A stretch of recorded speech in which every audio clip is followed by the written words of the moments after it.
Rookie's first start.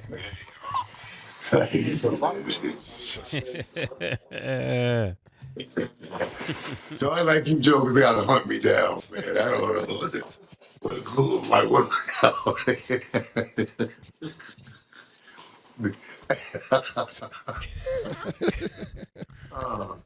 Hey, come on, man. Let's do the show, y'all.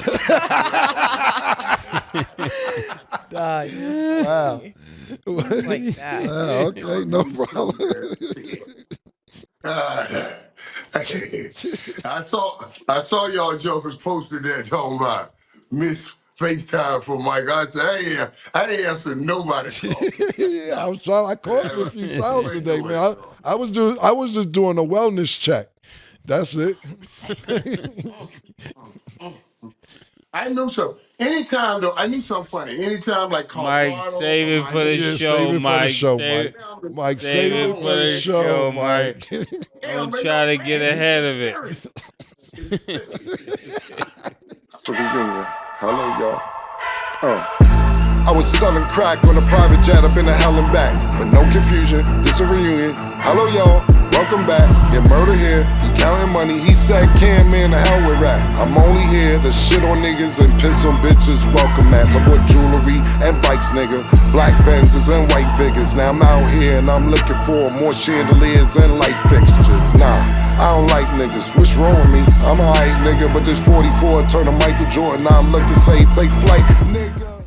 Welcome back to It Is What It Is. This episode is sponsored by Underdog. The app is an easy way to make some cash just by making picks on your favorite players.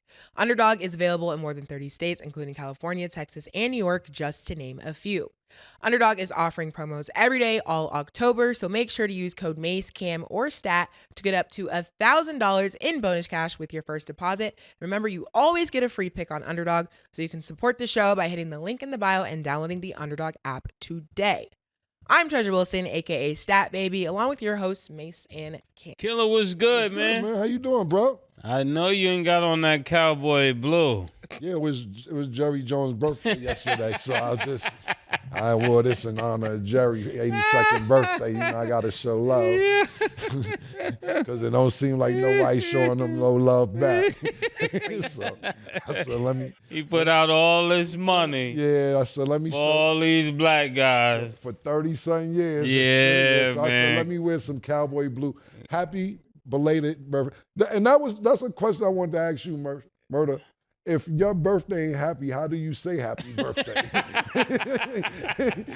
Do you just say birthday? Crappy birthday. How do you say, but if it ain't happy, how do you wish somebody a happy birthday? Do you say 82nd birthday? Like, how do you present it? 82nd annual. Yeah. Because if it's not happy, I was thinking about it. I said, let me ask Mace, he may have the answer to this. How you say happy birthday if the birthday ain't happy? Yeah, because you can't say and many more. Yeah.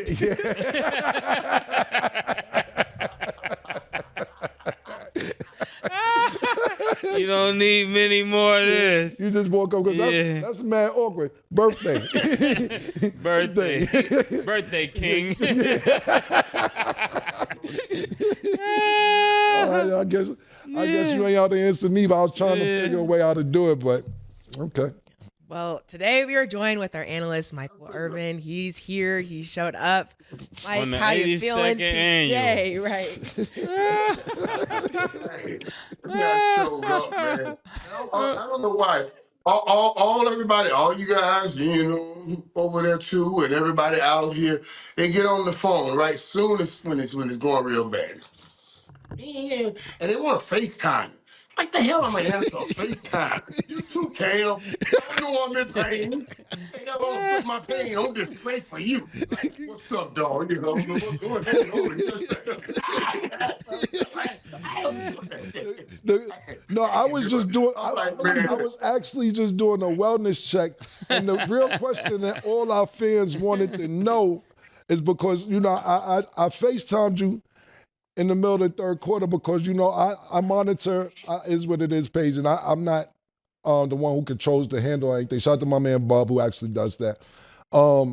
They wanted to know, super duper pause, if you was watching the game on your hands and knees, because that's what you think made Miami win. So they say, could you FaceTime Mike and see his posture, pause, to see how you was watching the game? Was you praying again? Was you on your hands and knees? I promise you, dog. I promise you. And I ain't putting no super duper pause on this one.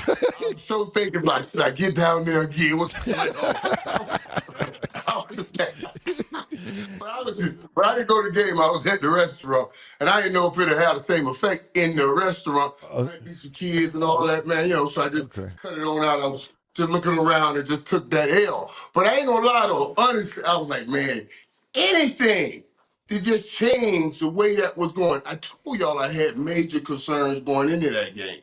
I said I was worried because Detroit has everything that can kill the Dallas Cowboys, and it all clicked. Let me tell you one thing I noticed this, because from all the people that were coming at the restaurant, Playmakers 88, all the Detroit people, that's another thing that's starting to happen. Let me tell you what these mojos doing now. When I started Playmakers, it was boom, you Cowboy party. So now, Saints fans, when they tap our ass, Detroit fans, they run right on over the Playmaker with Mike Irvin. You see what I'm saying? So I got to deal with that mess also, man. But man, yeah, man. Those dudes, they didn't show up. Nothing didn't show up at all. On no area of the football team that I say showed up. All of them, I think, were already thinking about where they were spending their off week, because they took this week off also. So they really got 2 weeks off. Well, Mike, hold on.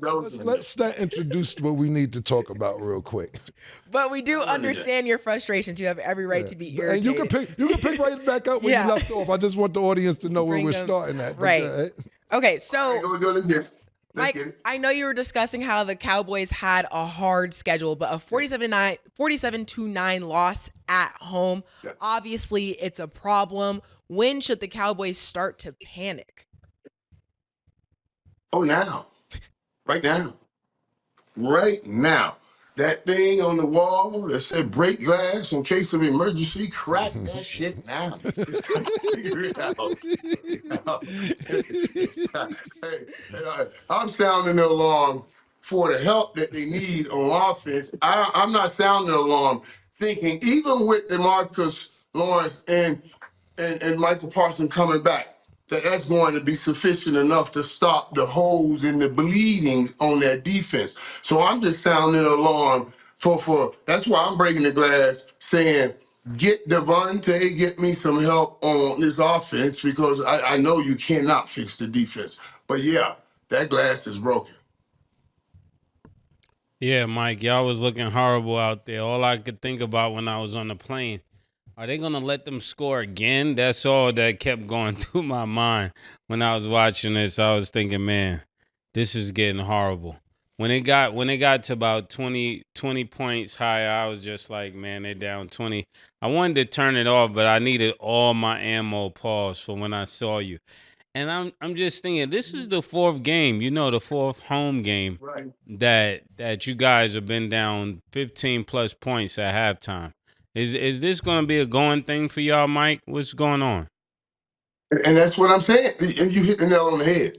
Out of the last 4 losses, the first 3 of those games, you gave up about 40-something points. And I saw that today. I was like, man, this is going to be a runaway. Let me tell you guys what else. I don't know if Dallas felt what this was. Not just the game on the schedule, but everybody that I told you come over here and come to Dallas from everywhere, we came back to pay back that cheated game, because they thought Dallas cheated us. I said Dallas beat y'all. I'm going back and forth with these jokers. And then, hey, that's before the game. Oh, we gonna whoop y'all. Dallas cheated us last year. Did the paper said beat you or cheat you? All of that. Man, them jokers walked right back in there at the end of the fourth quarter and said, where is Michael? You know what I'm saying? Where's all that joker and all that noise he was talking? So, yeah, man, I don't know what they're going to do. They came in with a mindset, and Dallas couldn't match that mindset, and they don't have the talent to match the physicalness that Detroit offer, man. I was worried about it, and they did exactly what I was worried about and didn't show up. So your worst fear came true. Did you know this happened to be like their worst loss since 1988, right? You was playing in, right? 1988, man. Oh, man. What was it? I couldn't have been in that game. What game was that? I was a starting rookie in 1988. The first question was Bob Hayes. So we went 3-13 that year, so we took quite a few ass whoopings. Yeah, this is the worst game. This is the worst home loss since 1988. But I just wanted to see if you remember that. Ah, man, that's crazy. That's crazy. No, and think about this too, Cam, before you go, Cam. How old that sounds now.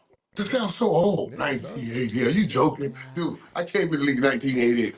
I'm going to tell you, I was on the set at the NFL Network with like Van Orton, a couple of guys. We were all sitting around talking about what it was like playing the championship game. And they were like, oh, yeah, like in 2016 and 2018 when I played. One guy said 2016, 2019.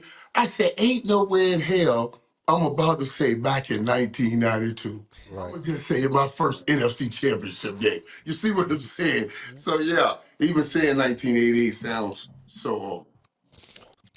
Yeah, the kids will sit there and say, the kids will tell me I'm from the 1900s. Like, for real. Like, if you born in the 1999 and past that, you're from the 1900s to the millennials. Literally. Yep. Yo, I didn't know if you was finished. But yeah. Oh, yeah. No, I didn't know if Mase was finished. Yeah, y'all got your last bus, Mike. I want to give a shout out to Ben Johnson. He was running wild shit on y'all niggas. I seen it, but I haven't seen it in a while. He was doing basketball shit on y'all niggas. He did the 3-man weave. and they threw a bomb on y'all niggas. That nigga was dialing it up. Killed y'all niggas. Yeah. Super nice. Then Montgomery. He started out, he set the page when he started. It was the first 8-9 plays of the game, just run play. Yeah, Dave Montgomery. Dave Montgomery. You see what I mean? So he was setting the mindset. Then once I beat you down, I'm going to razzle-dazzle you. Yeah. But I'm already killing. Yeah, exactly. David Montgomery looks strong, stronger than anybody on your team. Y'all, they ripping his clothes off. He's still running. He looked really, really strong. Y'all have the most turnovers in the red zone. You know that? You know that, Mike? You know that? Yes.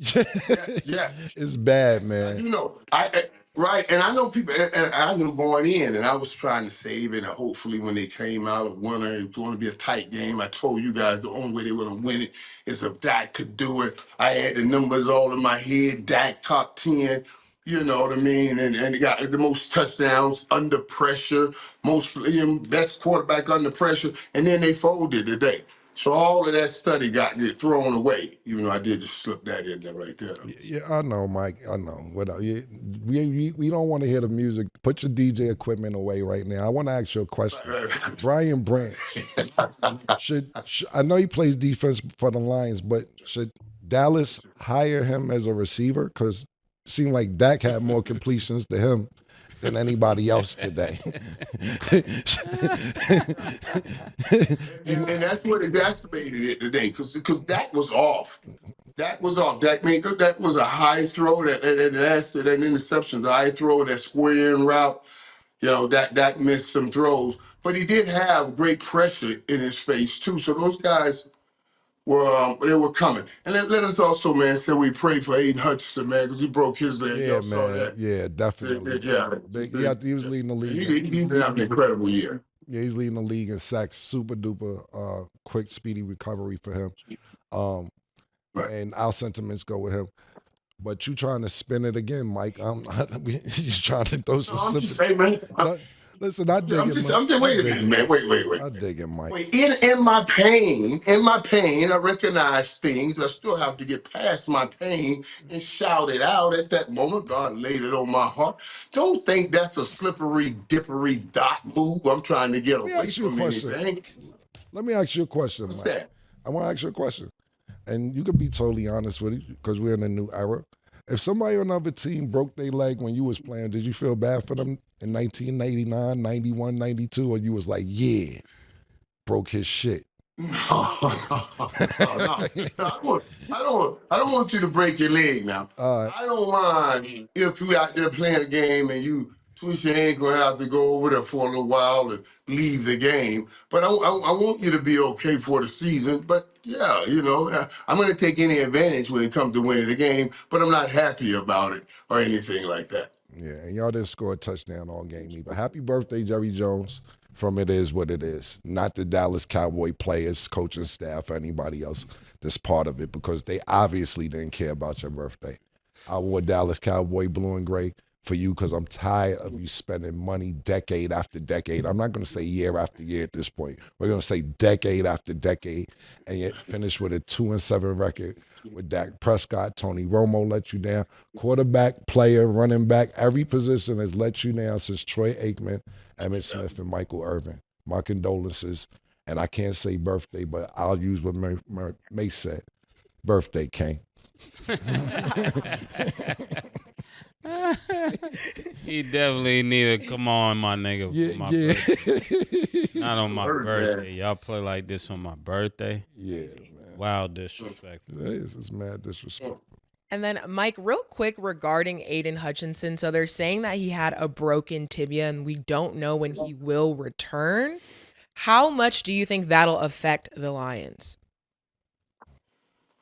Oh, it'll affect the Lions. I think they had maybe going in, I heard 15 sacks, and he was at 7.5. He had half of them. You know what I mean? You have to do more by committee now. But, and he was the motor. He was the motor of that whole team. And so now he became the focal point. Everybody said, let's stop him. So some of those other less dogs, that's not as dog as he, got a chance to eat because of what he took up. So yeah. But I still think Detroit has a great team, man. They got a great balance of young talent. And what you guys were just talking about, Cam, man, when you talked about they're physical, and then they also allow you to have fun.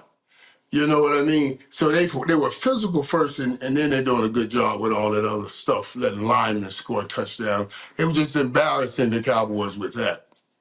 Got it.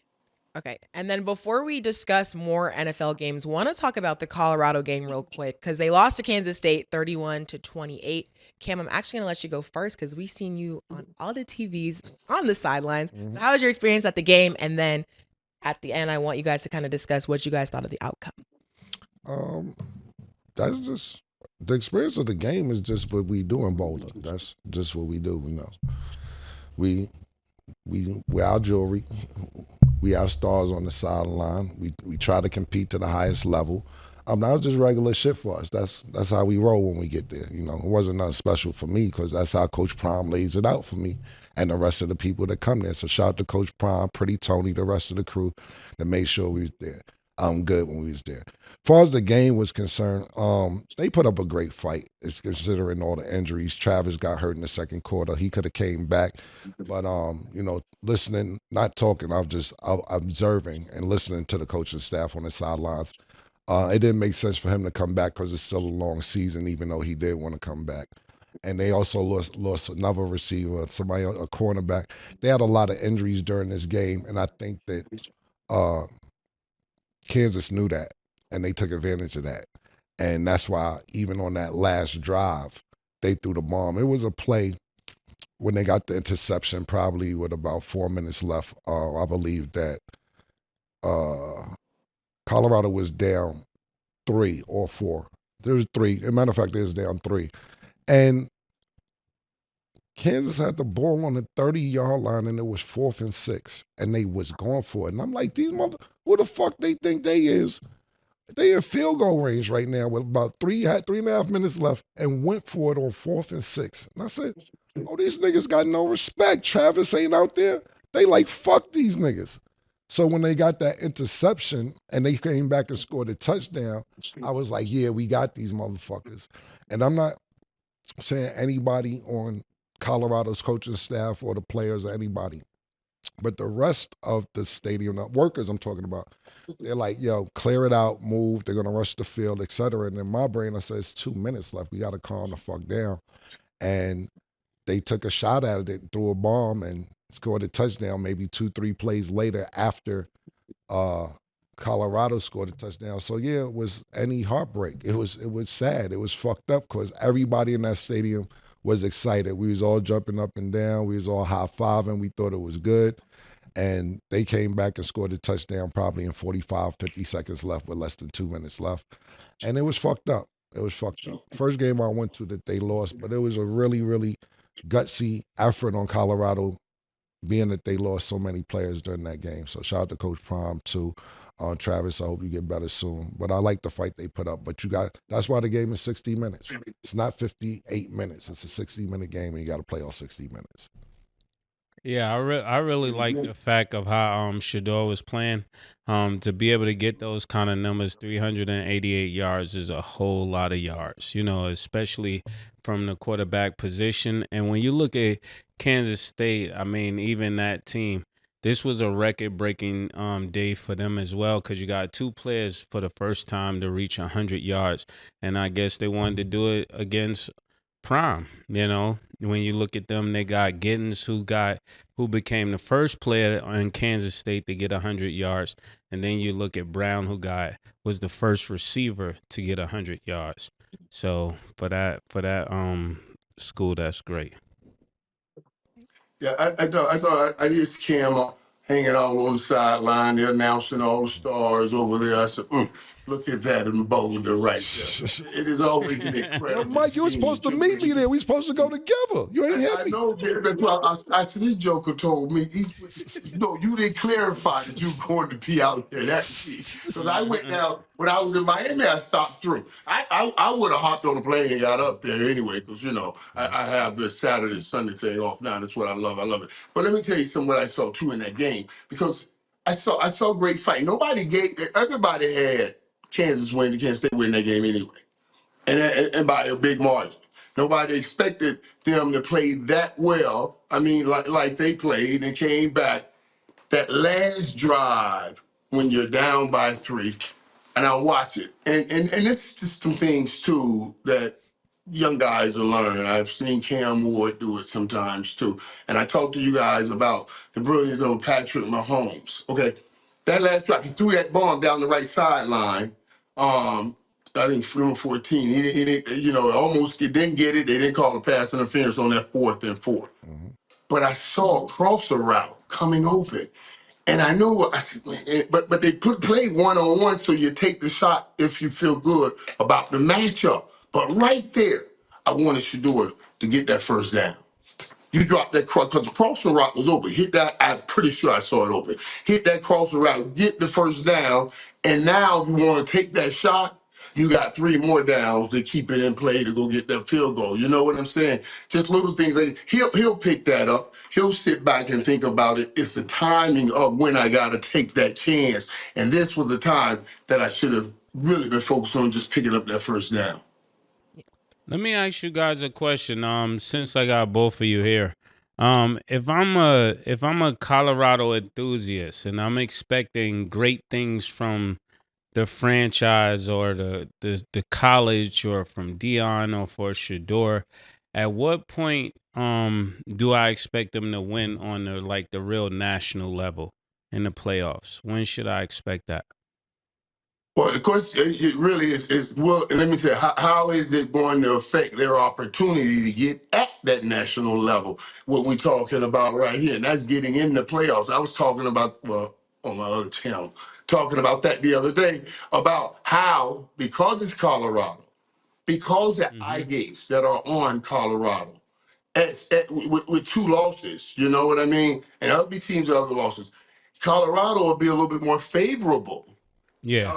People want to get them in, because what do you want? If this is the first year that you're doing these 12-team playoffs or whatever, you want as many eyes as you can get on that tournament.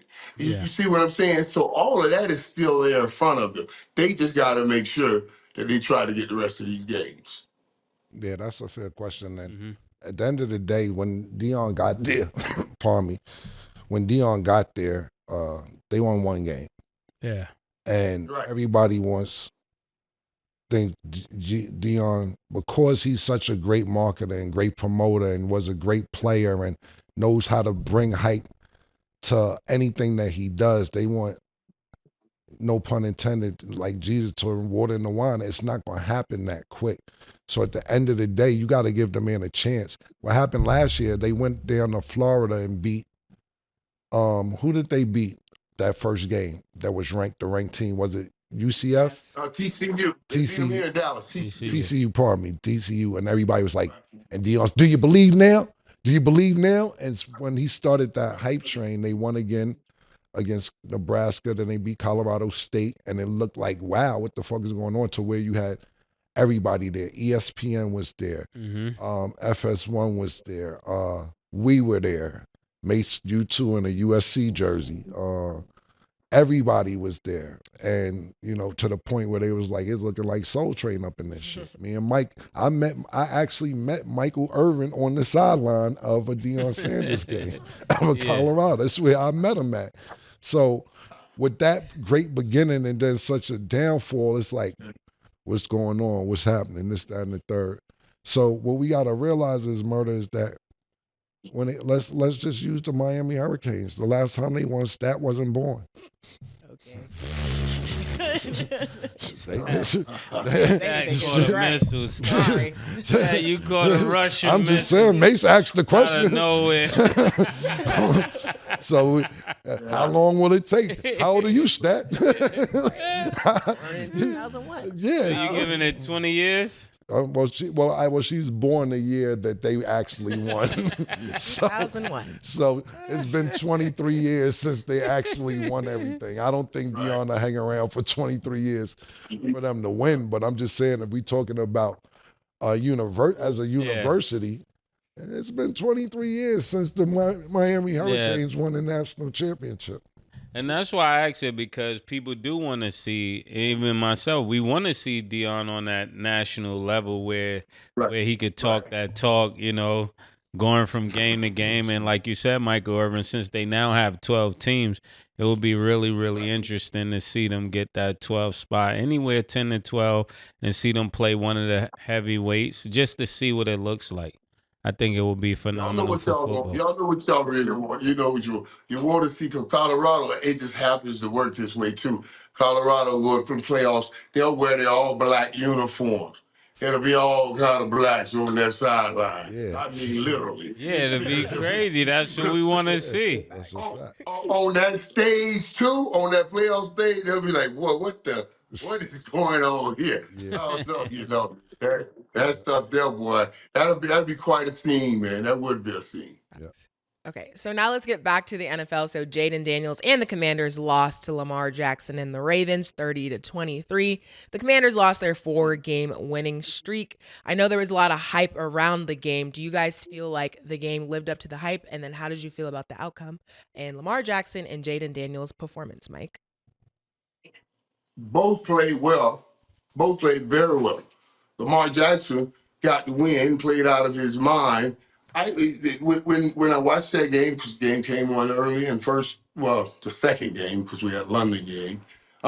When that game came on, that was the big game for me this whole week, because I got Jaden Daniels up there with Lamar already right now, you know? And so I was saying to Lamar, you cannot let this kid beat you. You know what I mean? You're in close proximity. You've been there a while. You're the now reigning MVP. For most going into that game, everybody would probably have said Jaden Daniels is right now early MVP. So it was a lot going in that game, man. I wanted to watch it. I wanted to see more so how Jaden Daniels handled that stage. If he remained the same cool and calm person and played the game like I've seen him play the last few weeks, and he remained exactly cool and calm. He did. He played great. And Lamar played great. Lamar made some phenomenal plays, and they won the game. They were right there with Baltimore until they missed that first field goal. Remember, going into the half, they went down. They got stopped. They kicked the field goal. Missed that field goal. Then they got the ball right after the half, you see. So if they had scored there, or you at least got that field goal, I think it could have been a different game, and they just kind of pulled away. Only won by 7 points. So I thought that was a great game, and it helped Baltimore get to the established place where they're probably right now right behind the Kansas City Chiefs four of the best teams in the NFL. Yeah, I thought this was a phenomenal game. I really like the way Daniels approached this game, even though Lamar Jackson got the better of it with the win. It looked like he wanted to win this game like greatly, and I like to see that especially when you see people playing against somebody that could be potentially their idol or potentially somebody they looked up to before, and to see what they do on that stage. And he looked like he really came to get that game, even when it looked like they was about to lose. He was sitting on a bench with his head down. You could see him calculating in his head where he went wrong, where the team could have done better. And these are all of the things you want to see from a new gunning quarterback. And I look forward, if they play this game later in the season anywhere or next year, I really think Daniels will come in and get the win, because he looked like he belonged there, and that's what I was looking for more than anything. I knew Henry was going to do what he did. I knew Lamar was going to show up, because Lamar got to show him, you're good, but it's not your time yet. And that's actually what he made it look like. You're great, but it's just not your time yet. We're still on Lamar Jackson time. Yeah. Hey, but he made Lamar step his game up now. Lamar's been playing great. Yeah. You could tell Lamar was like, no, dude, I'm sorry, dog. We boys, you can come after me and be like me, but you ain't fit to step on me and take this from me. So, you could tell he was ready for that challenge. Mm-hmm. Yeah, that's how I looked at this when I watched it. It looked like little brother who was right there, but the big brother said, "Not yet, nigga. You still my little brother." That's how I looked at this. And shout out to Jaden Daniels. He kept his cool, very calm, very composed. But the one thing that stood out to me, Mike, is what you said when we were doing predictions on this game last week. And what you said is that Washington has problems stopping the rush. And problems was the least of they, wasn't even a word to use. Because Derrick Henry was looking like King Henry, what they call him. That nigga's looking like a monster the last 3 weeks. It looked, maybe the last 4 weeks, pardon me. First 2 games, we was trying to figure out if this was going to be a good fit for him. It looked like he found his stride, and we're looking at the Derrick Henry that we seen in Tennessee, and maybe even better than that with Lamar Jackson. It's sensational. I'm not going to lie. Watching him, OJ used to love, that was OJ's favorite running back. But 132 yards. And I just kept saying, Mike said Washington is going to have a problem stopping the rush, and they definitely had a problem. But as far as Jaden Daniels, great game, but your bigger brother beat you today. That's just how I look at it. But I think that Baltimore is figuring it out if they defense could get together. Because week to week, you don't know if it's going to be Likely. You don't know if it's going to be Zay Flowers. He's finding different receivers. Yeah, he's finding different receivers every week to where it's going to be hard for you to scout, because they have so many weapons. And Baltimore's looking like they're running on all cylinders right now.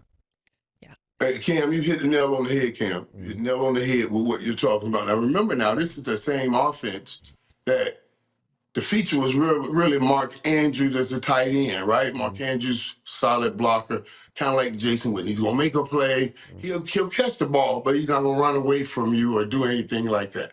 Washington also gave up more yards, touchdowns to the outside wide receivers. And Zay Flowers had a pretty big day also. Yeah.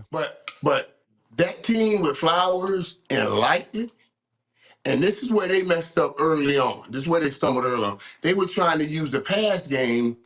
Oh, Derrick Henry's old. We'll use the pass game and open up some run lanes. And then after that, they said, no, let's stop. Let's use the run game and make everybody stop it. And then we can open up these passing lanes. Because early on, they had done a pretty good job at stopping Derrick Henry, but they left the wide open pass game. And then at the end, Derrick Henry became what Emmett used to be for us sometimes, a great finisher.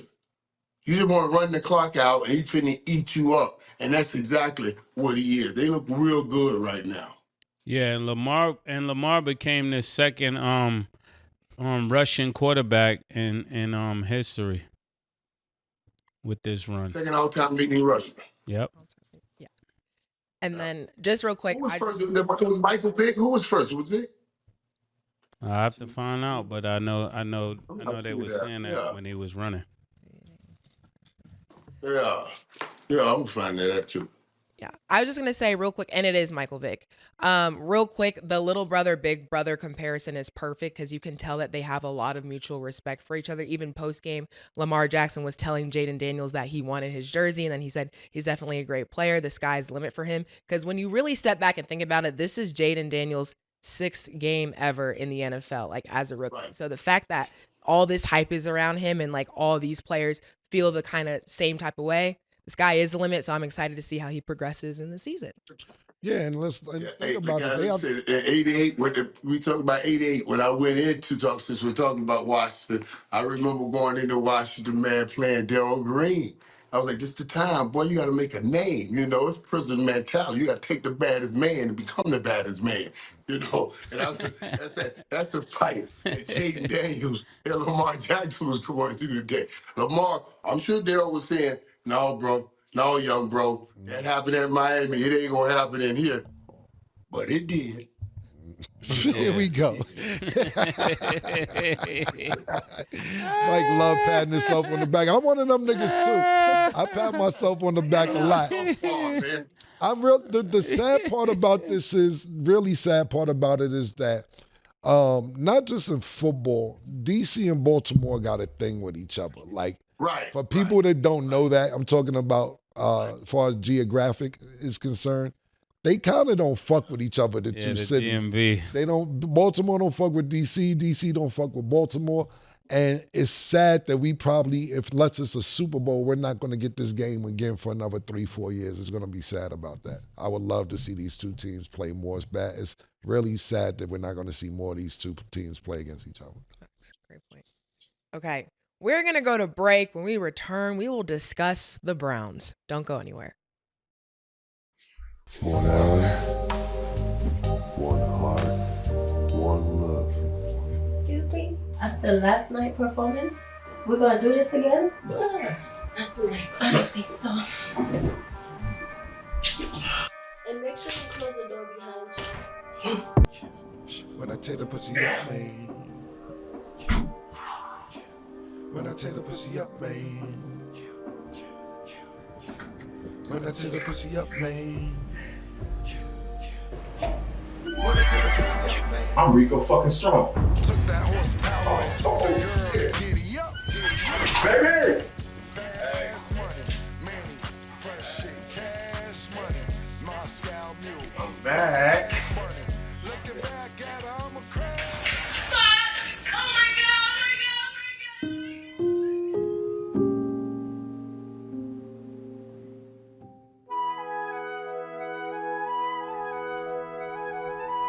Hell no. Muchacho, levántate. Toma eso, bébetelo. Right now? Well, cuña. Okay.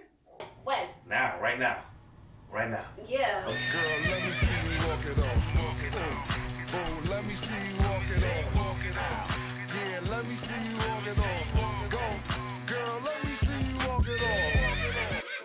Welcome back. Now let's get into our underdog picks of the day. Today, the Jets will play the Bills. Underdog has Josh easy, Allen at 244.5 passing and rushing yards. Do you have him higher or lower? Lower. Mase? I'm going. I'm going to go higher. Okay, Aaron Rodgers is at 216.5 passing yards. Do you have him higher or lower, Cam? Got the coach fired. You better do something, nigga. You better go. You better show niggas this your team. You better be coaching, quarterbacking, calling play, doing everything, nigga. I'm going to go higher off that. Yeah, let me. Yeah, we going higher. We gotta go higher. Aaron Rodgers, you gotta turn this around, man. This is looking bad. Facts. Okay, and Garrett. And you know what? Not to cut you off. You know, I just found out the coach didn't know he got fired till he got the facility. He tried to get in, and niggas told the nigga, nah, go home. I didn't know that. Like, imagine you get there and you like, stop playing. Nigga, like everybody in the locker room. Yo, you're not the coach no more. No, they didn't let him in the building when he tried to get in. Imagine you be like, yo, stop playing, Gerard. Niggas like, yo. Now they told me. To find out that you're not the coach no more, that's fucked up. It is. You got fired on your day off. Crazy. Big Church told me that. He's 6 and he got fired on his day off, man. Crazy. Okay, and Garrett Wilson's at 58.5 receiving yards. Do you have him higher or lower, Mase? Lower. Okay, if you guys like these picks, remember you always get a free pick if you're not already on Underdog. So make sure to support the show, sign up now, and you can make your picks too. We are joined back with our analyst, Michael Irvin. I forgot to mention earlier, I have been tallying you guys' votes for the games. Mike, you are now in the lead. You and Mase were tied. You are now in the lead. Just have to make that clear. Just a crumb thrown my way. It's been hard, man. It's been tough, but I know if I can't count on them Negroes on the field, I can always count on me. That's a mood. I like that. That's a mood. Quote of the I day. like that. Okay. Enjoy it. Enjoy it, Mike. Enjoy your league for today. For today. Great. It will go like this. I told you when we started this now, because I was a newbie. I wanted to come in. You don't come in just winning everything. So you know what I'm saying? You don't do that. I let you guys leave for a few weeks and you start feeling good. I know y'all was calling everybody. Man, I'm killing Mike on this, man. I'm killing Mike on that. It was all playing. It was all playing. Not me, I'm losing. That's Mase. That was me. Yeah, I definitely was calling people. And this nigga's supposed to be an expert. What Cam got to say now? Hilarious. Okay. So let's discuss the Browns. The Browns lost to the Eagles 20-16, putting the Browns at a 1-5 record. Mike, did you ever expect the Browns to be at this position in week 6? I did not. I thought that they can get a hold of what I saw, the little inkling of Deshaun Watson last year, and put it together with what Flacco did, when he was out and made that run. And sometimes, a lot of times when you just away for a while, like Deshaun was, and then you come back, you say, okay, I got a perspective. I'm talking about when Joe Flacco played for him last year. I got a perspective. I got to get out here now. I got to just let it go. And the game was a tight game. It was a close game.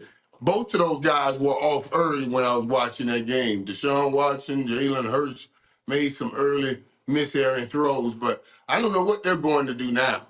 At this record, and with the situation that they have with Deshaun Watson, this is a hard thing. And did you know also Amari Cooper right now? Remember a couple weeks ago when I told y'all I saw Amari Cooper kind of just look back for a ball.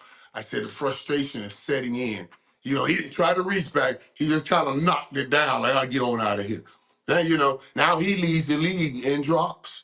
You see stuff like that, they just start compounding and compounding. It's a hard decision they got to make in Cleveland. But boy, I'm so happy. I know Philly's so happy they got their win. I would have taken the loss to Dallas, if Cleveland could have got it together and beat Philly for me at least. You see what I'm saying? But, of course, that didn't happen. Yeah, I mean, it is such a sad time in Cleveland, especially when Myles Garrett got to get a block for a field goal to actually lead to Rodney McLeod scooping the ball up and getting a touchdown. When you start getting your touchdowns on defense and you have nothing to show for this on offense, that makes it like really just disheartening for a team, especially a coach. You're happy that your defense is playing so well, but you definitely need the quarterback you paid $250 million to show up. It's just no way around that. Because, you people on the defense start talking. I need a bonus. Pause. I need what I need. I'm out here scoring points and I'm on defense, and you know how great that is.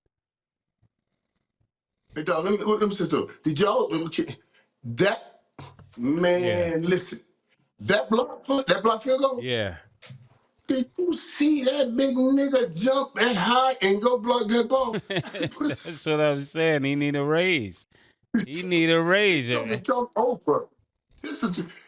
What a phenomenal athlete that is, man. To be that big, with that kind of mass, and to be able to generate that kind of force, because you can't touch any one of the linemen or it's a foul. If any part of your body touch that lineman when you're jumping over them, it's a foul. But if you can clear them, then you good. And this joker cleared them. That's funny. That's when I knew it was time. Yeah, You he start looked getting like these kind Kung of Fu guys. Panda out there. Man, that Joker boy, golly, He that's phenomenal talent right there. he did that last year. Yeah, Did the same shit. yeah. This ain't Yeah, the first time. that's that why he he did need a that. raise. He doing this while the guy getting a massage ain't doing nothing. He's currently the defensive player of the year. Niggas know how good he is. I fuck with Myles Garrett because when the Steelers got out of pocket and somebody called him a nigga, he started hitting niggas with his helmet and all that. Fucking niggas from the Steelers up. Talking about who you calling nigga, beat the shit out of one of them quarterbacks with the helmet. Fuck with that nigga. Black power, my Yeah, brother. he didn't get to do with Mason Rudolph. Yeah, Mason Yes, he Rudolph. did. Yeah, he called him a nigga. And that's what I'm trying to say. Myles Garrett is a big nigga. Allegedly, Cam. Well, you know, Allegedly. listen, you know That's that's what he how called. listen. That's how I be, nigga. Pull the nigga card out every once in a while, nigga. We don't know if he called him nigga or not, but you know, and I'm not doing this. What I'm about to say is, I'm not about to say this to stir no old emotions, but it's Emmett Till shit. They've been lying on us for years. We get a little sun here and there once in a while. Niggas been lying on us for centuries. If you may have called him, may have called him nigga, may not have. I'm going what he did. That's how I'm taking it. Now back to the game real quick. As far as the game, look, we know what the fuck going on with Cleveland. Look, the writing's on the wall. They haven't scored 20 points yet this season. Deshaun Watson can't get it together. He's not on the same page with Amari Cooper. Myles Garrett is jumping over people, doing everything that he could fucking do to try and get the fucking Cleveland Browns a win. And it's just not happening. Jameis Winston, I'll say if they don't win next week, the week after, we're going to see Jameis Winston, just my opinion. But I think this was more about the Eagles and Jalen Hurts getting his weapons back. A.J. Brown came in, killed. Yeah. He looked sensational, and he was dropping some bombs to him.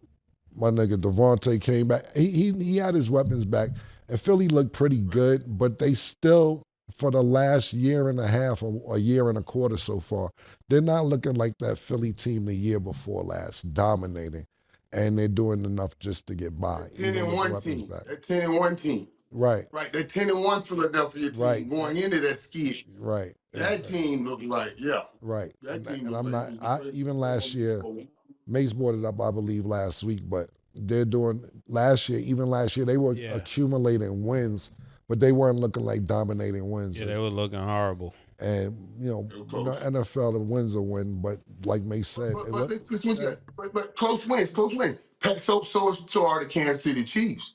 They're getting close wins. You see, in the NFL, we think in our head that nobody's ever going to dominate. There is no such thing as dominate. That's why we get so called up and drawn in, because these are all close games.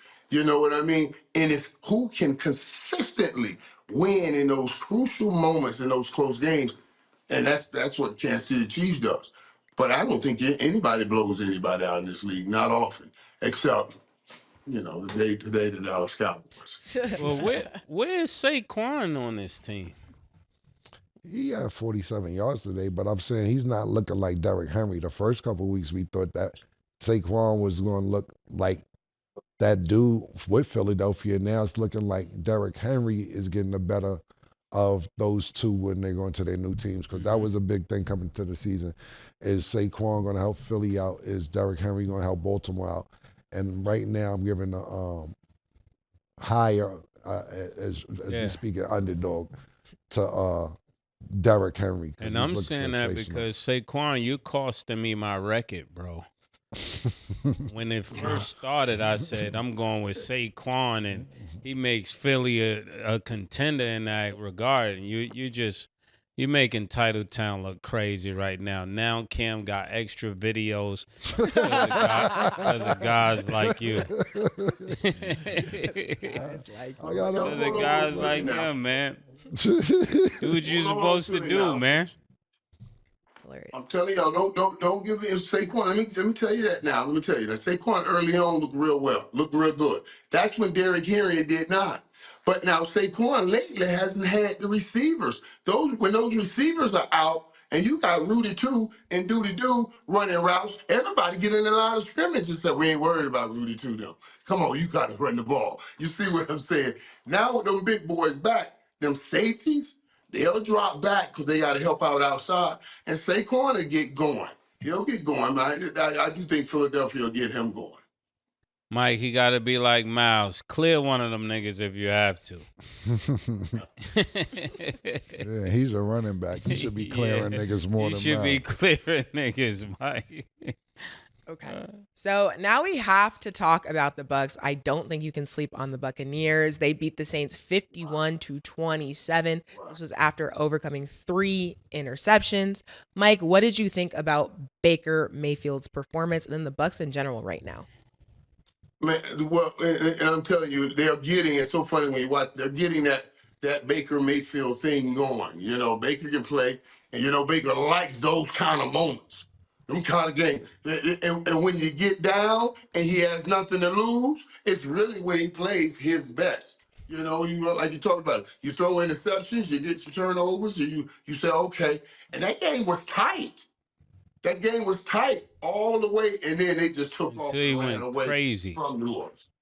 Yeah, I'm gonna go on the record and say Baker Mayfield is playing like Brady played that year they won it. And like I'm being honest. I'm just going on the numbers. Like when Brady won that championship down in the Buccaneer land, Baker Mayfield is playing exactly like that. I'm talking about numbers. We talking about touchdowns. He's probably on a record to probably have more touchdowns than Brady had. And you probably could look up these stats, but I'm just looking at it, and the way he's causing this team to really rally behind him is a really good thing. You know it when teams are catching a stride, and it looks like the Buccaneers are catching a stride. I remember early Cam said that the Buccaneers were one of his sleeper teams, but this team really does look like they're playing for each other. They're really excited about each other, and it seemed like they have no turmoil, you know.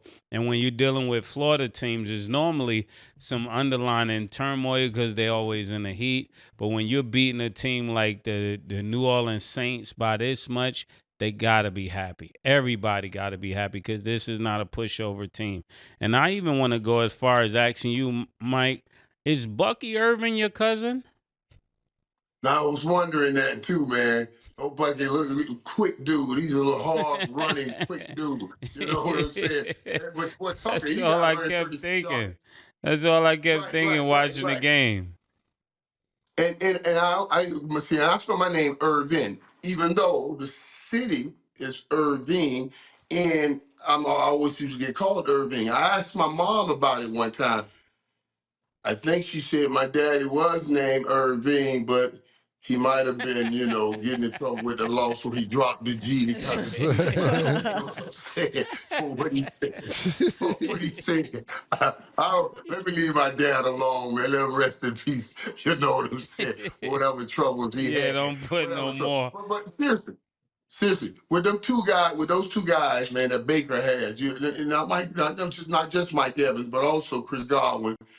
It makes them dangerous. And Baker is the guy that has that personality. That's what I'm talking about. Wakes up talking about I feel dangerous today. They're going to win ball games throwing the football.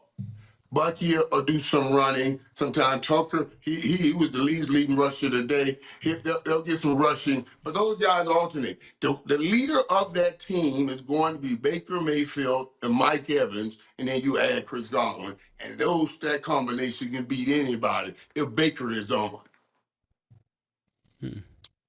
Yeah, they look good. I mean, this is more about, to me, I mean, we're not going to say and diminish what Tampa Bay did, sensational, but damn, the Saints, them first 2 weeks looked like they were headed somewhere. And it's just, and now that Derek Carr is out, it looks like it's over for the season for them. Before I comment on the game, I want to ask you a question, Mike. Who do you think is a better team in the division, Atlanta or Tampa Bay? I told you, I took Atlanta. Okay. I took Atlanta once they made the trade and got Kirk Cousins, and I told you because I like their approach. Young legs are always better than me and old legs. Or Atlanta got young legs and then got a quarterback that was old and put a team together.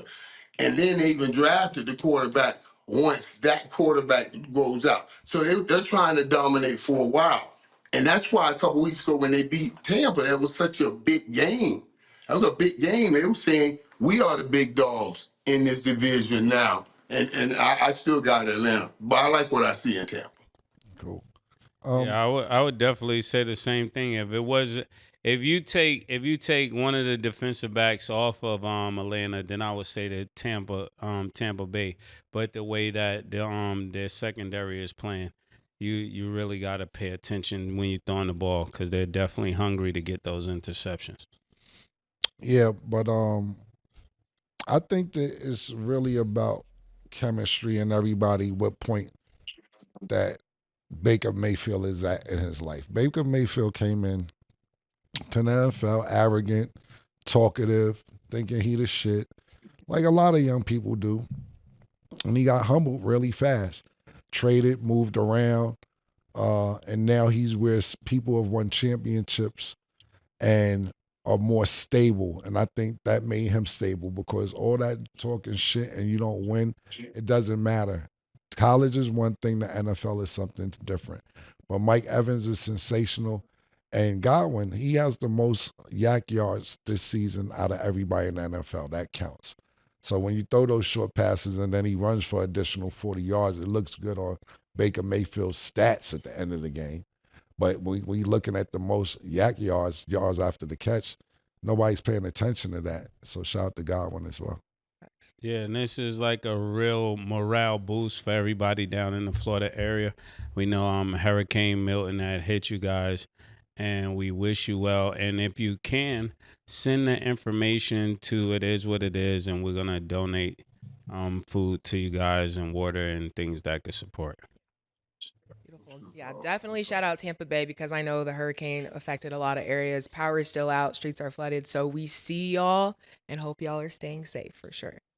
And then last one before we wrap, we're going to discuss the Bears. They crushed the Jaguars overseas in their London game, 35-16. Mike, how are you feeling about Caleb Williams and the Bears offense? Well, Caleb's playing some great football the last couple of weeks. I mean, he's doing everything that I had talked about. I wanted to see him do, and that I didn't see in those first few weeks. Remember how much running around, looked like a chicken with his head cut off. Now he's standing in the pocket, delivering the ball, and he's starting to feel like and get that feeling like, yeah, I belong. I thought being in London, because think about it. He's been on quite a ride, man. He's been on a ride. People been USC and Heisman, and then you become the first pick of the draft. All of that heat, all that pressure right here in America. Everywhere you turn, you see it.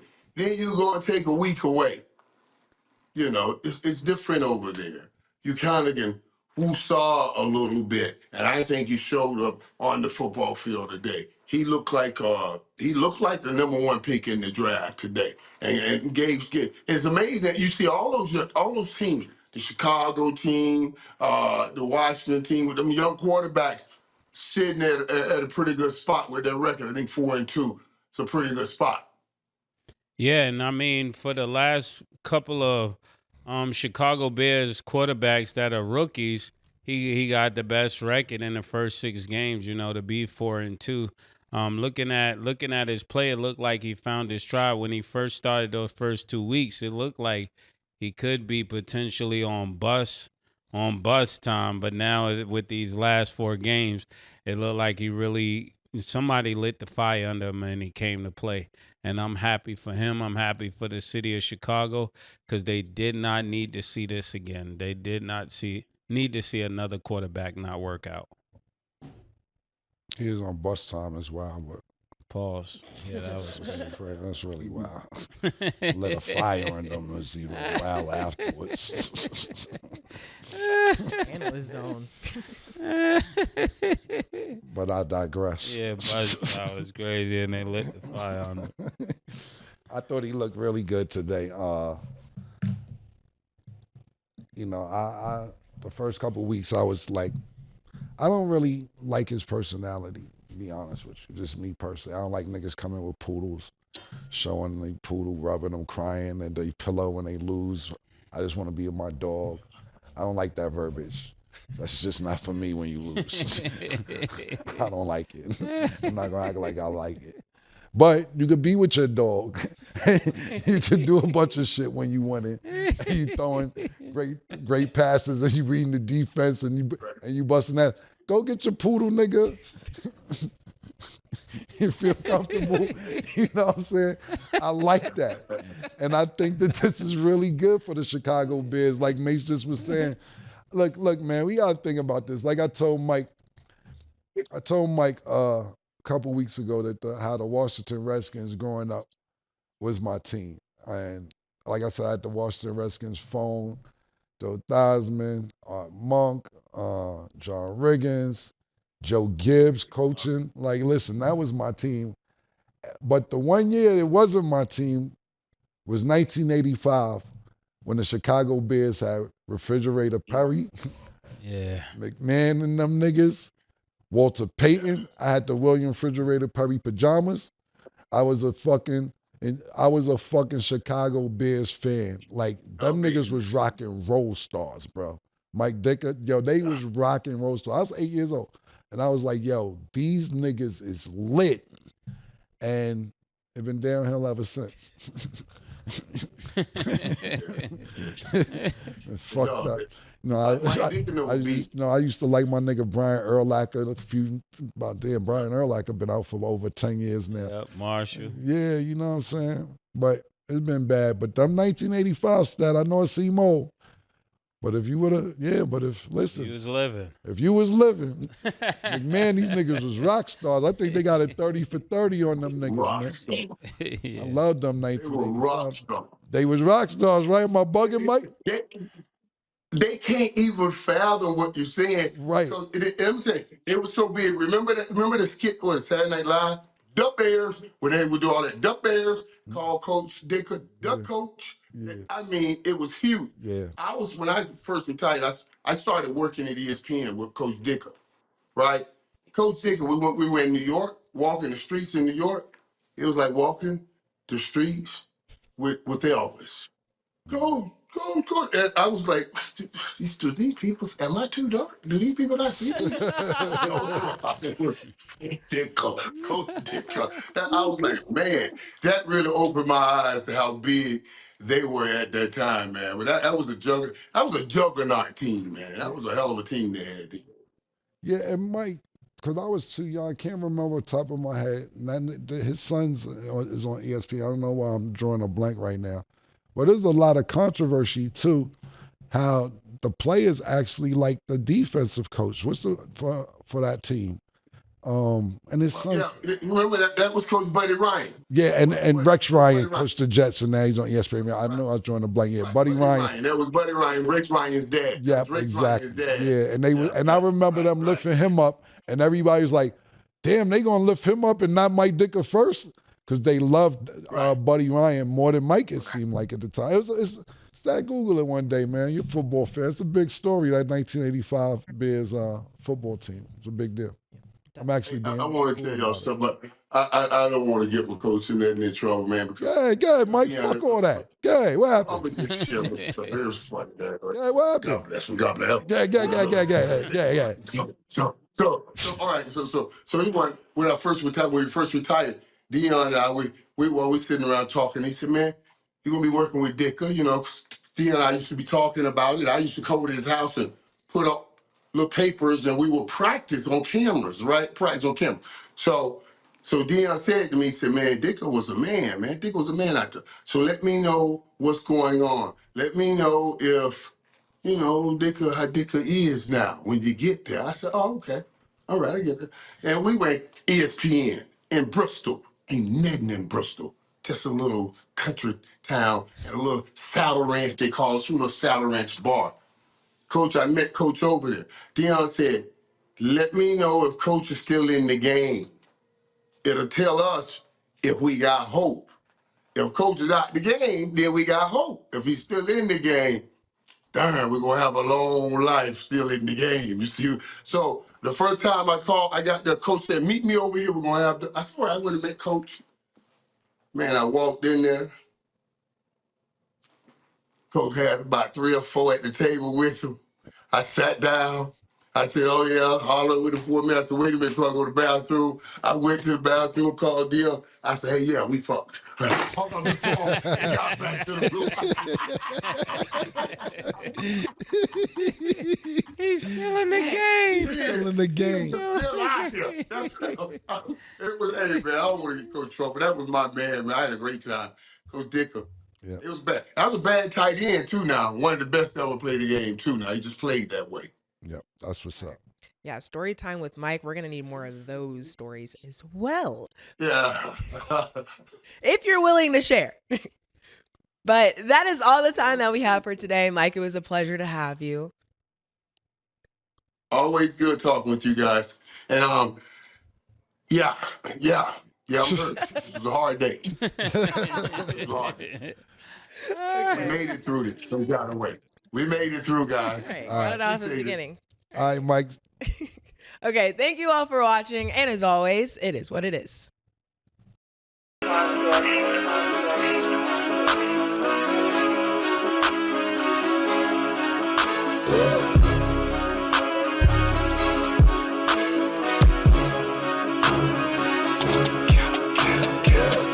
What you want, nigga? Everything, nigga, super size. 2 Big Macs, like when they doing them 2 for $5.